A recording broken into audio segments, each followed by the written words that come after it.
Hello everyone, कैसे हैं आप लोग। आई होप आप लोग अच्छे होंगे। मेरा नाम है अर्पित। तो आज हम बात करने वाले हैं एफएसएसएआई के रीजनल ऑफिसर्स के बारे में। देखो, ये छोटा सा टॉपिक है लेकिन ये छोटा सा नहीं रह जाता क्योंकि इसको लेकर के बहुत सारे कंफ्यूजन्स हैं लोगों को। तो उसको लेकर के आज हम क्लियर करेंगे। बहुत सारे लोगों का कहना है कि जो रीजनल ऑफिसर्स हैं वो 8 हैं, जैसे कि हमारा कहना था कि 6 हैं। तो इन सभी पे सारा डिस्कशन आज हम करेंगे कि जो भी क्लियरिटी है वो आपको हो जाए इस टॉपिक को लेकर के। और बहुत सारे लोगों का ये भी कहना है कि रीजनल ऑफिस जो है वो 18 है या 20 है, यहाँ तक लोगों का कहना है। तो बहुत सारे लोगों के जो डाउट्स हैं मुझे रिसीव हुए, तो लोगों की डिफरेंट डिफरेंट टाइप की क्वेरी थी, तो इस वजह से हमने सोचा कि हम इसको एक वीडियो में कवर करते हैं, ठीक है। इस वीडियो में हम देखेंगे कि जो इंडिया में रीजनल ऑफिसर्स हैं एफएसएसआई के वो कौन कौन से हैं, और हम थोड़ा सा ब्रांच ऑफिस को लेकर के बात करेंगे, और हम देखेंगे कि फ्यूचर में एफएसएसआई क्या प्लान कर रहा है, कौन कौन से ऑफिस सेटअप करने की बात कर रहा है वो। ठीक है, सारी चीजें हम इस वीडियो में डिस्कस करने वाले हैं जो कि आपके एग्जाम के लिए और एक तरीके से करंट अफेयर्स में ये चीजें आपकी पूछी जा सकती हैं, ठीक है। तो इस वजह से वीडियो को आपको अच्छे से देखना है, सारी चीजों को आपको अच्छे से समझना है। उसके बाद में आपको कमेंट करना है, बिना समझे आपको चीजों को कमेंट नहीं करना है। बाकी आप कर सकते हो कमेंट, लेकिन अगर आपको कोई डाउट होता है तो आप पहले वीडियो को अच्छे से देखना, फिर आप अपने डाउट जो है वो नीचे आप पूछ सकते हो कमेंट में, ठीक है। वीडियो को स्टार्ट करने से पहले यार वही एक छोटा सा रिक्वेस्ट है कि प्लीज आप चैनल को सब्सक्राइब करो, जिससे हमें लगे कि हाँ, ज्यादा से ज्यादा लोग जुड़ रहे हैं तो हम और अच्छे वीडियोस लेकर के आए, ठीक है। इसके साथ ही साथ आप हमारे बेल आइकन को भी दबा सकते हो, जिससे आपको नेक्स्ट वीडियो का नोटिफिकेशन जो है वो इजिली मिल जाए। और क्योंकि मैं इस वजह से भी बोलता हूँ क्योंकि जो भी अपडेट्स होते हैं, चाहे वो बुक को लेकर के हो चाहे एग्जाम को लेकर के हो, तो हम उसको लेकर के यूट्यूब पे ही इन्फॉर्म करते हैं, ठीक है। तो बहुत सारे लोग ऐसे होते हैं कि जिनको मतलब इन्फॉर्मेशन नहीं मिल पाती, फिर वो बाद में बोलते हैं हमें नहीं पता है। तो उसका रीजन यही है कि आप लोग यूट्यूब पे चैनल नहीं सब्सक्राइब किया या फिर आपको अपडेट नहीं मिल पाता है, ठीक है। तो आप रेगुलर एटलीस्ट एक दो बार विजिट करके देख लिया करो, कोई वीडियो तो अपलोड नहीं हुआ है। इसके साथ ही साथ आप हमें 3 जगह फॉलो कर सकते हो कि इंस्टाग्राम पे, टेलीग्राम पे और इसके साथ ही साथ फेसबुक पे, ठीक है। तो ये कुछ मेरे बारे में है, आप देख सकते हो। तो आज का जो वीडियो है उसको हम स्टार्ट करते हैं। देखो, हमने जो अपनी बुक थी, ठीक है, बुक थी, तो वहां पर भी हमने जो रीजनल ऑफिस हैं वो 6 मेंशन किए हैं, ठीक है। तो इस बारे में हम थोड़ा सा डिटेल में समझते हैं। तो सबसे पहले हम चलते हैं एफएसएसएआई की एक वेबसाइट पे, जो कि एफएसएसएआई की ओल्ड वेबसाइट पे, उस पे हम थोड़ा सा देखेंगे। और हम देखेंगे कि क्या क्या सोर्सेस हैं जिसको लेकर के हम बात करने वाले हैं, ठीक है। तो सबसे पहले हम एफएसएसएआई की एक ऑफिशियल वेबसाइट पे चलते हैं, जिसपे हम देखते हैं वहां पर उनका क्या कहना है, ठीक है। अभी आपके सामने एक वेबसाइट ओपन हो रही है, एक वेबसाइट का एक पेज ओपन हो रहा है जो कि एक एफएसएसएआई की वेबसाइट है, जो कि ओल्ड वेबसाइट है, ठीक है। तो यहाँ पर इन्होंने देखो कुछ रीजनल ऑफिसर्स के बारे में मेंशन किया है जो पहले से चले आ रहे हैं, ठीक है। तो यहाँ पर आप देखोगे कि इन्होंने देखो ये रीजन वाइज इन्होंने क्या किया है, इनको इसको मेंशन किया है रीजनल ऑफिसर्स को। तो सबसे पहला इन्होंने जो नॉर्थ रीजन मेंशन किया है, तो वहां पर आप देख रहे हैं इन्होंने एक ऑफिस को मेंशन किया है जो कि आपका न्यू दिल्ली में है।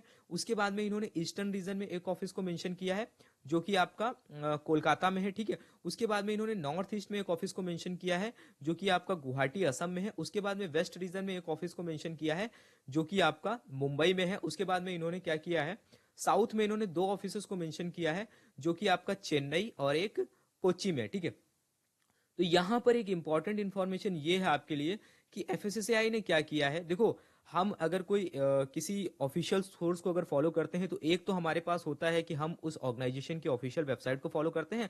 अगर हमें और किसी ऑथेंटिक वेबसाइट की अगर बात करना है तो हम विकिपीडिया को फॉलो करते हैं, ठीक है।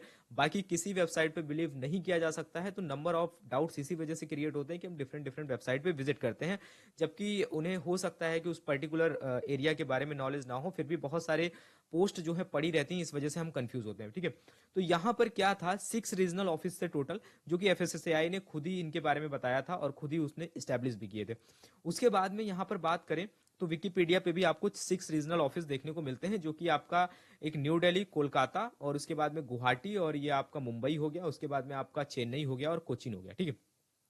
अभी एफएसएसएआई ने क्या किया है, इन सभी को, इनमें से 2 ऑफिसेस को मर्ज कर दिया। साउथ रीजन में इन्होंने ऑफिस को मर्ज कर दिया है और ईस्ट रीजन वाले ऑफिस यानी कि ईस्ट और नॉर्थ ईस्ट को मर्ज कर दिया है। तो नॉर्थ ईस्ट का जो अभी ऑफिस है वो भी आपको कोलकाता में ही मिलेगा, रीजनल ऑफिस, वो अभी गुवाहाटी में नहीं है। तो ये कुछ चेंजेस एफएसएसएआई ने किए हैं। आई होप आप इतना समझ गए होंगे। अब हम चलते हैं आगे की इंफॉर्मेशन के बारे में, वहां पर देखते हैं और क्या इंपॉर्टेंट चीजें हैं जिसके बारे में हमें देखना है, ठीक है।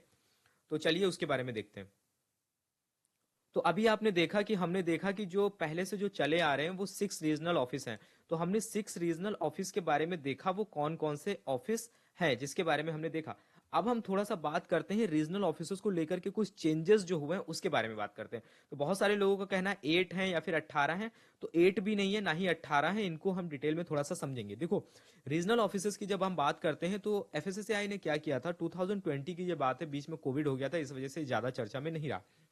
क्या हुआ कि 2020 में फरवरी में एफएसएसएआई ने एक स्टेटमेंट, एक प्रेस कॉन्फ्रेंस में एक स्टेटमेंट दिया था कि FSSAI decides to set up 10 new offices. ठीक है, एफएससीआई ने ये डिसाइड किया कि वो 10 न्यू ऑफिसेस को सेटअप करेंगे, जिससे वो एक पैन इंडिया प्रेजेंस बना सके अपनी। ठीक है, जिससे वो ऑल ओवर इंडिया में एक अपनी प्रेजेंस बना सके। इस वजह से उन्होंने कहा कि हम 10 न्यू ऑफिसर्स को सेटअप करेंगे। अब 10 ये ऑफिसर्स कौन थे जिसके बारे में इन्होंने बात करी थी? इनका कहना था कि FSCI has decided to set up 6 new offices. ठीक है, 6 न्यू ब्रांच ऑफिसेस। ठीक है, देखो रीजनल ऑफिस जो है वो अलग है, ब्रांच ऑफिस जो है वो रीजनल ऑफिस के अंडर में आते हैं। तो यहां पर इन्होंने बोला कि जो 6 हैं वो हम ब्रांच ऑफिस को सेटअप करेंगे इन फ्यूचर। उसके बाद में इन्होंने ये बोला कि 4 इंपोर्ट ऑफिस को भी हम सेटअप करेंगे। ठीक है, तो यानी कि 6 और 4 10, तो 10 ऑफिस जो थे उसमें इन्होंने बोला कि 6 जो है हम ब्रांच ऑफिस को सेटअप करेंगे, उसके साथ ही साथ हम 4 जो है वो इंपोर्ट ऑफिस को सेटअप करेंगे।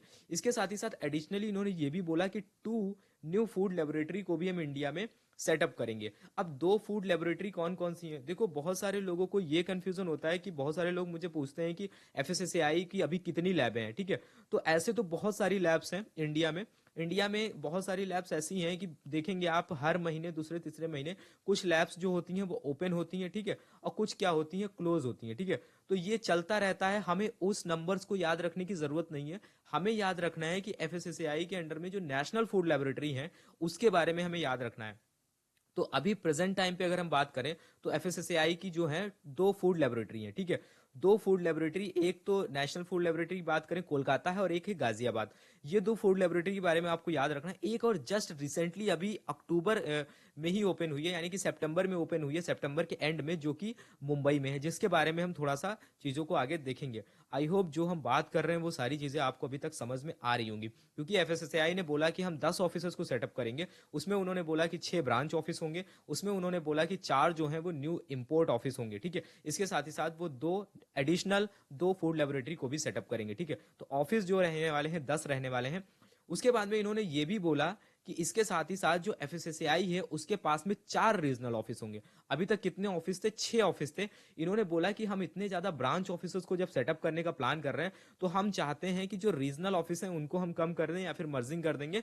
तो उन्होंने कहा कि हम फ्यूचर में एफएसएसएआई के पास में जो भी है वो 4 ही रीजनल ऑफिस रहने वाले हैं। ठीक है, पहला जो होगा वो न्यू दिल्ली होगा, दूसरा जो होगा वो मुंबई होगा, तीसरा जो होगा वो चेन्नई होगा, और चौथा जो होगा वो कोलकाता होगा। यहां पर हम कह सकते हैं जो कोचीन वाला ऑफिस है वो भी चेन्नई में ही मर्ज हो गया, यानी कि कोचीन वाला जो ऑफिस है उसको as a branch office declare कर दिया। जो कोलकाता में जो ऑलरेडी पहले से था, उसके साथ ही साथ जो गुवाहाटी में था उसको भी इन्होंने ब्रांच ऑफिस बना दिया। तो इस वजह से जो एफएसएसएआई के जो अभी प्रेजेंट टाइम पे जो रीजनल ऑफिसेस की अगर बात करें तो वो 4 रीजनल ऑफिस रहने वाले हैं। इसके साथ ही साथ इन्होंने बोला कि इन फ्यूचर जो एफएसएसएआई के ब्रांच ऑफिस हैं वो कितने हो जाएंगे। पहले से भी कुछ ब्रांच ऑफिस है, नया ब्रांच ऑफिस खोलने के बाद में एफएसएसएआई के पास में 12 ब्रांच ऑफिस हो जाएंगे। ठीक है, उसके साथ ही साथ एफएसएसएआई के पास टोटल 6 इंपोर्ट ऑफिस हो जाएंगे। तो इसके साथ ही साथ in addition it will have 4 national food laboratories. Already पहले से कोलकाता और गाजियाबाद है। ठीक है, उसके बाद में इन्होंने बोला कि एक हम मुंबई जीएनपीटी को ओपन करेंगे और एक चेन्नई में ओपन करेंगे, जिसको मिलाकर के 4 नेशनल फूड लेबोरेटरीज हो जाएंगी। इसको आपको याद रखना है। प्रेजेंट टाइम पे अभी सिर्फ और सिर्फ 3 फूड लेबोरेटरी हैं। ठीक है, चौथी पे अभी काम चल रहा है। उसके बाद में अगर हम बात करें, इन्होंने बोला कि 2 फूड लेबोरेटरी को हम और बनाएंगे, जिससे हम थोड़ा सा जो हमारा एरिया छूट रहा है वहां पर भी हम कवर कर सकें उसको। ठीक है, तो इन्होंने बोला कि एक सनौली में और एक हम रक्सौल, जो कि इंडो नेपाल बॉर्डर पे होगा, वहां पर हम स्टैब्लिश करेंगे। ध्यान रहे ये दोनों फूड लेबोरेटरी हैं, ये दोनों नेशनल फूड लेबोरेटरी नहीं है। नेशनल फूड लेबोरेटरी 4 ही की बात करी गई है, जिसमें 2 ऑलरेडी पहले से सेटअप हैं, एक अभी रिसेंटली सेटअप हुई है, टोटल 3 हो गई हैं, एक पे अभी काम चल रहा है। तो आई होप आपको ये सारी चीजें समझ में आ गई हैं कि इन फ्यूचर एफएसएसएआई के पास में 4 रीजनल ऑफिस होंगे, उसके साथ ही साथ 12 ब्रांच ऑफिस रहने वाले हैं, इसके साथ ही साथ 6 इंपोर्ट ऑफिस होंगे, इसके साथ ही साथ उनके पास में 4 जो हैं वो नेशनल फूड लेबोरेटरी रहने वाली हैं। ठीक है, तो ये कुछ नंबर्स हैं जिसको आपको याद रखना है। ठीक है, अगर आप चीजों को समझ के चलेंगे तो आपको कंफ्यूजन नहीं होगा।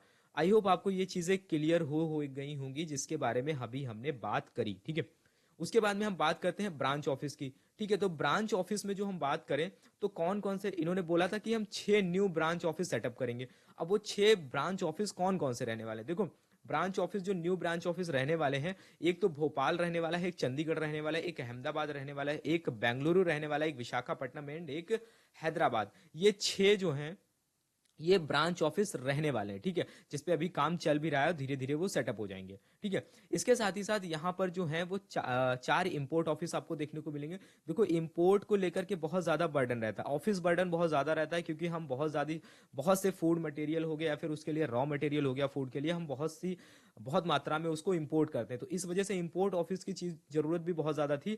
तो इंपोर्ट से रिलेटेड चीजें हम किसी एक यूनिवर्सल ऑफिस में डील नहीं कर सकते हैं कि रीजनल ऑफिस में उनको डील करें। तो इस वजह से जो है इन्होंने प्लान किया कि हम 4 नए रीजनल ऑफिस भी बनाएंगे। ठीक है, तो जो कि कहां पर होंगे, एक अटारी में होगा, एक कांडला में होगा, एक रक्सौल में होगा, एक कृष्णापट्टनम में होगा। तो आई होप आपको ये सारी चीजें क्लियर हो गई होंगी, ब्रांच ऑफिस और एक इंपोर्ट ऑफिस। ठीक है, उसके साथ ही साथ इन्होंने ये बोला कि जो है 2 नई फूड लेबोरेटरी प्लान कर रहे हैं, जो कि मुंबई जेएनपीटी और चेन्नई। जेएनपीटी का मतलब यहाँ पर ये है कि जवाहरलाल नेहरू पोर्ट ट्रस्ट में डेवलप करेंगे, जो कि ऑलरेडी हो भी गया है। ठीक है, इसके साथ ही साथ बहुत सारे लोगों को ये डाउट आया ना, बहुत सारे लोगों को कहना था कि लखनऊ और चंडीगढ़ जो है वो ब्रांच ऑफिस है। वो लखनऊ और चंडीगढ़ ब्रांच ऑफिस नहीं है। 2000, देखो इसके बारे में थोड़ा सा सुन लो। 2016 में क्या हुआ था, 2016 की अगर हम बात करें तो उस टाइम पे क्या हुआ था कि जो लखनऊ और चंडीगढ़ को एज अ सब रीजनल ऑफिस खोला गया था। रीजनल ऑफिस नहीं खोला गया था, गलत है, रीजनल ऑफिस कभी नहीं खोला गया, सब रीजनल ऑफिस खोला गया था। लेकिन उसके बाद में एफएससीआई को लगा कि जिस हिसाब से इन दोनों को कंट्रीब्यूशन देना चाहिए वो इस हिसाब से कंट्रीब्यूशन दे नहीं पा रहे हैं, तो लाइसेंसिंग और रजिस्ट्रेशन को लेकर के, क्योंकि ज्यादातर चीजें जो है वो अभी ऑनलाइन हो रही है। तो इस वजह से क्या किया उस टाइम पे, जो पवन अग्रवाल सर थे, उन्होंने ये डिसीजन लिया सीयू ने, और इनको क्या किया, बंद कर दिया। तो ये 2016 में ही ये सब रीजनल ऑफिस जो थे वो बंद हो गए थे। तो अभी लखनऊ और चंडीगढ़ एग्जिस्ट नहीं करता है। ठीक है, तो ये इंफॉर्मेशन है, ये आपको, आई होप आपको ये डाउट क्लियर हो गया हो, क्योंकि बहुत सारे लोग जो बोलते हैं कि जो 8 रीजनल ऑफिस हैं, बट ऐसा नहीं है। ठीक है, तो ये आपको क्लियर हो गया होगा। तो हम आगे बढ़ते हैं। आगे अगर हम बात करें, एक रिसेंटली न्यूज है जो 2020 से चली आ रही है कि FSSAI has recently upgraded its food laboratory at Ghaziabad. जैसा कि हमने बताया इनिशियली कि नेशनल फूड लेबोरेटरी एक गाजियाबाद में है, कोलकाता में है। तो जो गाजियाबाद में है उसको 2020 में एफएसएसआई ने थोड़ा अपग्रेड किया। अपग्रेड करने का मतलब क्या है, उसमें और टेक्नोलॉजीज को ऐड करने का कोशिश किया। ठीक है, उन्होंने सोचा कि हम और इसको एडवांस लेवल पे लेकर के जा सके। तो this is being successfully run on triple P mode now. Triple P mode का मतलब यहाँ पर यह है कि यहाँ पर कह सकते हैं कि पब्लिक प्राइवेट पार्टनरशिप। यानी कहने का मतलब यहाँ पर है कि जो पब्लिक फूड कंपनीज हैं, यानी कि प्राइवेट कंपनीज जो हैं, वो भी यहाँ पर आकर के इन्वॉल्व होंगी, और इसके साथ ही साथ वो साथ में इसको रन करेंगे, जिससे हम और ज्यादा टेक्नोलॉजी को लेकर के आ सके। देखो एक बात और इंपॉर्टेंट यहाँ पर यह है कि इंडिया की अगर हम बात करें अभी में, तो आप देखोगे कि जितनी भी टेक्नोलॉजीज हैं, चाहे गवर्नमेंट का डेटा मैनेज करना हो, चाहे किसी मैकेनिकल टेक्नोलॉजी की बात करें, चाहे हम किसी इलेक्ट्रॉनिक टेक्नोलॉजी की बात करें, किसी भी टाइप की टेक्नोलॉजी की बात करें, तो सारी ही टेक्नोलॉजी जो है वो प्राइवेट सेक्टर के पास में ही है। आप देखेंगे गवर्नमेंट के पास अपनी खुद की कोई टेक्नोलॉजी नहीं है। तो यहाँ पर इन्होंने क्या किया, इसको ट्रिपल पी मोड पे अब रन करेंगे, जिससे एफएस ये जो फूड लेबोरेटरी और एडवांस लेवल पे काम कर सके। ठीक है, इसके साथ ही साथ यहाँ पर ये भी प्लान हुआ था कि जैसा कि हमने बताया कि सनौली और रक्सौल में भी 2 लैब्स ओपन करने का प्लान कर रहे हैं। ठीक है, तो जिससे मतलब ये है, और साथ ही साथ में ये गाजियाबाद वाली जो नेशनल फूड लेबोरेटरी है, इसको लेकर के तो काम हो ही चुका है, लेकिन जो कोलकाता वाली है उस पे भी काम चल रहा है, उसको भी आगे एडवांस लेवल पे लेकर के जाने की कोशिश की जा रही है। तो जल्द ही इसको लेकर के भी आपको इन्फॉर्मेशन मिल जाएगी। अब हम बात करते हैं एक और न्यूज जो है, जो कि बहुत इंपॉर्टेंट है, कि जिसके बारे में हमने बात किया कि 2 फूड लेबोरेटरी थी, एक कोलकाता और एक Ghaziabad national food laboratory. FSSAI ने अभी एक थर्ड नेशनल फूड लेबोरेटरी को ओपन किया है एट जीएनपीटी। ठीक है, तो the lab was inaugurated on September 29 2021 in presence of FSSAI chairperson Rita Teotia and its CEO Arun Singhal sir. ठीक है, दोनों लोगों ने इसका इनॉग्रेशन किया at Jawaharlal Nehru port trust, यानी जीएनपीटी का मतलब यही है कि जवाहरलाल नेहरू पोर्ट ट्रस्ट में इसका इनॉग्रेशन किया गया। तो ये आपको याद रखना है। हो सकता है कि अगर करंट में अगर कोई क्वेश्चन पूछा जा सकता है, ये पूछा जा सकता है कि हाल ही में जो नेशनल फूड लेबोरेटरी है उसका कहाँ पे इनॉग्रेशन हुआ है और किसने किया है, इससे रिलेटेड जो चीज़ें हैं वो पूछी जा सकती हैं। हो सकता है आपसे थोड़ा सा डेट भी पूछ लें, डेट वगैरह नहीं पूछी जाती हैं वैसे। ठीक है। तो ये आप पिक्चर देख पा रहे हैं, तो यहाँ पर आप देख पा रहे हैं ये अरुण सिंघल सर है और ये रीता टेवटिया मैम है। ठीक है। उसके साथ ही साथ एक और इम्पॉर्टेंट न्यूज़ है, एक इम्पॉर्टेंट इन्फॉर्मेशन ये है कि नॉर्थ रीजनल ऑफिस का इनॉग्रेशन हुआ है। ठीक है। यहाँ पर थोड़ा सा कंफ्यूजिंग ये हो सकता है कि आपको लग रहा हो कि अभी जो एक नॉर्थ में और रीजनल ऑफिस खोला गया है इस वजह से जो रीजनल ऑफिसेज की संख्या है वो बढ़ेगी, बट ऐसा नहीं है। क्योंकि यहाँ पर आपको देखने को मिलेगा कि जो बर्डन था वो बहुत ज्यादा आ रहा था एक ऑफिस पे, इस वजह से उसके सपोर्ट में एक रीजनल ऑफिस जो है वो गाजियाबाद में खोला गया है जो कि नॉर्थ रीजनल ऑफिस है। ठीक है। तो यहाँ पर नंबर नहीं इंक्रीज हुए। अगर आपसे रीजनल ऑफिस की बात करी जाएगी तो हम यही कहेंगे कि चार ही नॉर्थ में ही एक ही रीजनल ऑफिस है। ठीक है। और हम बात करें तो यहाँ पर देखो लिखा हुआ है कि FSSAI inaugurating the north regional office of FSSAI at Ghaziabad. ठीक है। Chairperson Rita Teotia said that the expansion of the network of FSSAI offices and laboratories it's to ensure that FSSAI has a pan India presence। ठीक है। देखो यहाँ पर एक important बात ये है कि देखो ये सारे डिसीजन इस वजह से लिए गए। अगर हम एक बात करें, देखो एफएससीआई पूरी तरीके से जो रिस्पॉन्सिबिलिटी बनती है फूड को लेकर के, फूड सिस्टम को कंट्रोल करने की, वो एफएससीआई की ही बनती है। ठीक है। इंडिया इतना बड़ा कंट्री है और जनसंख्या भी बढ़ रही है, पॉपुलेशन इंक्रीज हो रही है। पॉपुलेशन इंक्रीज होने की वजह से आपको पता है कि सबसे ज्यादा अभी प्रॉब्लम जो चल रही थी धीरे धीरे उसको इम्प्रूव भी किया जा रहा है। हमारे यहाँ पे सबसे ज्यादा न्यूट्रिशन की प्रॉब्लम है। आप देखेंगे कि बच्चों को प्रॉपर तरीके से न्यूट्रिशन नहीं मिल पाता है, जिससे वो माल न्यूट्रिशन के शिकार हो जाते हैं। ये बहुत ज्यादा देखा जा रहा है। इसको लेकर के एफएसएसआई ने एक इनिशिएटिव भी चलाया कि फूड फोर्टिफिकेशन का, जिससे हम जो फूड है उसमें एक तरीके से और न्यूट्रिएंट वैल्यू को इंक्रीज कर सके। तो ये सारे इनिशिएटिव एफएसएसआई के द्वारा लिए जा रहे हैं। अब क्या हो रहा है कि पॉपुलेशन दिन पर दिन बढ़ रही है, तो उस वजह से सारी चीजों को कंट्रोल कर पाना थोड़ा मुश्किल है। तो इस वजह से एफएसएसआई क्या कर रहा है, अपनी जो प्रेजेंस है उसको बढ़ाने के लिए वो और ऑफिसेस को ओपन कर रहे हैं, जिसमें सबसे बड़ा role regional office, branch office और जो मेजर फूड लेबोरेटरी है उन्हीं का है। ठीक है।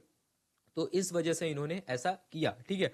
तो कहने का मतलब यही था कि, और यहां पर देखो दिया गया है location of new office has been decided after taking into account the workload of food import and central licensing at various places. ठीक है। तो ये जो अभी जो आपको देखने को मिलेगा, जो गाजियाबाद में एक लैब है ना, नेशनल फूड लेबोरेटरी का लैब गाजियाबाद, वहीं पे इन्होंने क्या किया है, एक ऑफिस को सेटअप किया है जहां पर मेजरली लाइसेंसिंग को लेकर के काम होगा। आप गूगल पे जब सर्च करोगे तो जो गाजियाबाद में जो इनॉग्रेशन किया इन्होंने, जो इसका जो एड्रेस आएगा वो आपको लाइसेंस और रजिस्ट्रेशन ऑफिस के नाम से आएगा, ना कि नॉर्थ रीजनल ऑफिस के नाम से आएगा। ठीक है। तो नॉर्थ रीजनल ऑफिस की जब बात होगी तो न्यू दिल्ली को ही कंसिडर किया जाएगा, यानी दिल्ली को ही कंसिडर किया जाता है।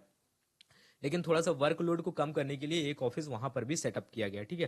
तो आई होप आपको ये सारी इन्फॉर्मेशन जो है अभी तक क्लियर हुई होगी, आपके जो भी डाउट्स हैं वो क्लियर हो रहे होंगे। ठीक है। तो अब हम बात कर लेते हैं एफएसएसएआई की फंडिंग के बारे में। ये क्यों इंपॉर्टेंट है, यहाँ पर एक इंपॉर्टेंट बात ये है कि अभी कुछ चेंजेस हुए हैं एफएसएसएआई की फंडिंग को लेकर के।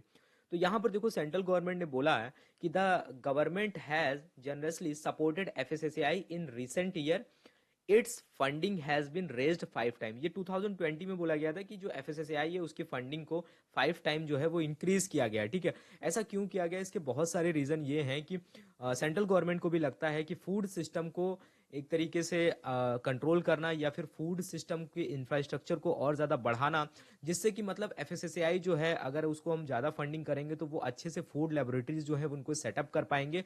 तो आप देख सकते हैं कि जो फूड की टेस्टिंग है उसका लेवल और ज़्यादा इंक्रीज किया जा सकता है और एडवांस टेक्नोलॉजी को भी लाया जा सकता है। ठीक है।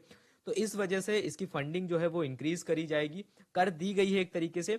तो इससे आप देखेंगे कि और भी चीजें हैं जिसको बेनिफिट होने वाला है, जैसे कि about 500 new positions have been created और FSSAI has already initiated the process of fill up these post. ठीक है।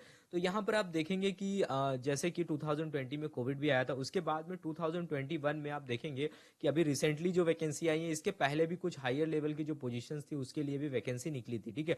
तो ये है कि थोड़ा थोड़ा चेंजेस हो रहे हैं। तो आगे आने वाले टाइम पे आप ये कह सकते हो कि जिस जिस तरीके से इंफ्रास्ट्रक्चर डेवलप होगा, जैसा कि आपने देखा कि कुछ फूड लेबोरेटरीज हैं, कुछ नए ऑफिसेस सेटअप हो रहे हैं जिसमें कुछ ब्रांच ऑफिसेस हैं, कुछ इंपोर्ट ऑफिसेस हैं। तो जब इंपोर्ट ऑफिस सेटअप होंगे तो वहां पर क्या होगा कि जो टेक्निकल टेक्निकल ऑफिसर हैं या फूड सेफ्टी ऑफिसर है उनकी पोस्टिंग होगी। तो इस वजह से आप देख रहे हैं एक तरीके से जो एम्प्लॉयमेंट है वो इंक्रीज होगा, ठीक है। और जैसे ही फूड लेबोरेटरीज के बारे में बात करी इन्होंने, जो सेटअप हो रही हैं, उस वजह से क्या होगा कि वहाँ पर जो फूड एनालिस्ट हैं उनकी पोस्टिंग भी बहुत ज़रूरी होगी। तो आप देखेंगे कि जो फूड एनालिस्ट हो गया, टेक्निकल ऑफिसर हो गया, या फिर असिस्टेंट हो गए, या फिर आप देखेंगे कि फूड सेफ्टी ऑफिसर हो गया, तो इनका जो एम्प्लॉयमेंट है वो इंक्रीज होगा, ठीक है।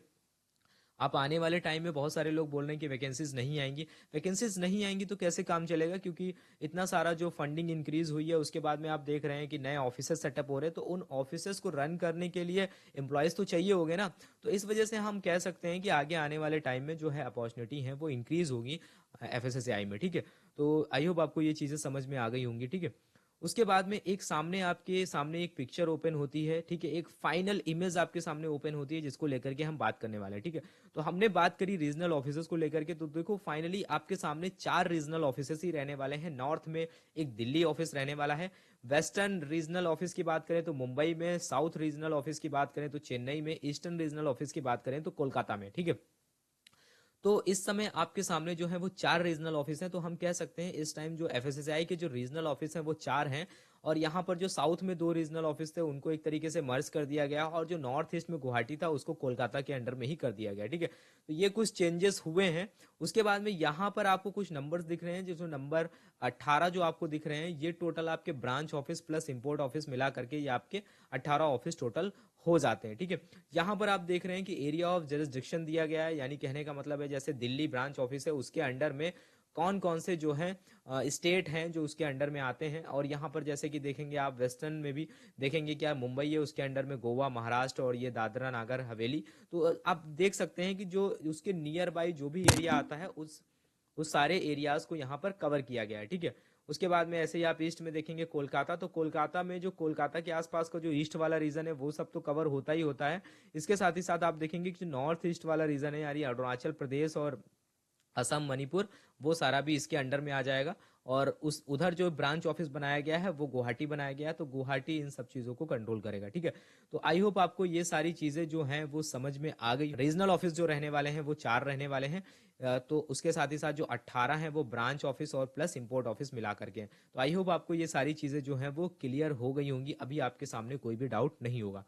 उसके बाद में एक और इम्पॉर्टेंट बात ये है, जो लोग भी एग्जाम की प्रिपरेशन कर रहे हो, अभी भी आप सोर्सेज को कलेक्ट कर रहे हो कि आप चाहते हो कि आपको एक सोर्स मिल सके जहां से आप अपनी एग्जाम की प्रिपरेशन कर सको, तो आप इस बुक को ले सकते हो, ठीक है। इस बुक में 550 पेजेस आपको देखने को मिलेंगे, जो कि आपका पूरा का पूरा जो है पार्ट बी इसमें फिनिश हो जाता है। पार्ट बी के लिए आपको कहीं जाने की जरूरत नहीं है, चाहे आप सेंट्रल फूड सेफ्टी ऑफिसर की प्रिपरेशन कर रहे हो, चाहे आप टेक्निकल ऑफिसर की प्रिपरेशन करो, दोनों के लिए ही आपके लिए। इसके साथ ही साथ आप कंप्यूटर अवेयरनेस की एक ई बुक है ले सकते हो। ये दोनों ही आपको ई बुक फॉर्मेट में मिलेंगे, ठीक है। ये दोनों ही आपको ई बुक फॉर्मेट में मिलेंगी, आपको हार्ड कॉपी इनका नहीं मिलेगा। इसके लिए आप हमें जो व्हाट्सअप नंबर है इस पर आप कॉन्टेक्ट कर सकते हो, इस पर आप थ्रू व्हाट्सअप ही कांटेक्ट कर सकते हो। यहाँ पर आपको कॉल नहीं लगेगा, नंबर स्विच ऑफ बताएगा, ठीक है। अब व्हाट्सअप के थ्रू आपके जो भी डाउट हैं वो आप यहाँ पर क्लियर कर सकते हो, ठीक है। तो आई होप आपको सारी चीज़ें जो हैं वो क्लियर हो गई होंगी। तो प्लीज़ यार कमेंट करके बताना जो आज का वीडियो है वो आपको कैसा लगा, आपको यहाँ पर कुछ इन्फॉर्मेशन मिली है या नहीं मिली है, कमेंट करके ज़रूर बताना, ठीक है। वीडियो अच्छा लगा हो तो लाइक करना, ना अच्छा लगा हो तो डिसलाइक करना, ठीक है। तो आगे आने वाले वीडियो में हम बात करेंगे कि जो रूल्स एंड रेगुलेशन है 2011 वाला, उसको लेकर के थोड़ा डिस्कशन करेंगे, जिसको लेकर के बहुत सारे लोगों को भी प्रॉब्लम है, जिसको लोगों को समझने में थोड़ा सा प्रॉब्लम हो रही है, ठीक है। तो नेक्स्ट आने वाले वीडियो में हम इसके बारे में डिस्कशन करने वाले हैं, ठीक है। तब तक के लिए thank you, have a nice day, मिलते हैं नेक्स्ट वीडियो में।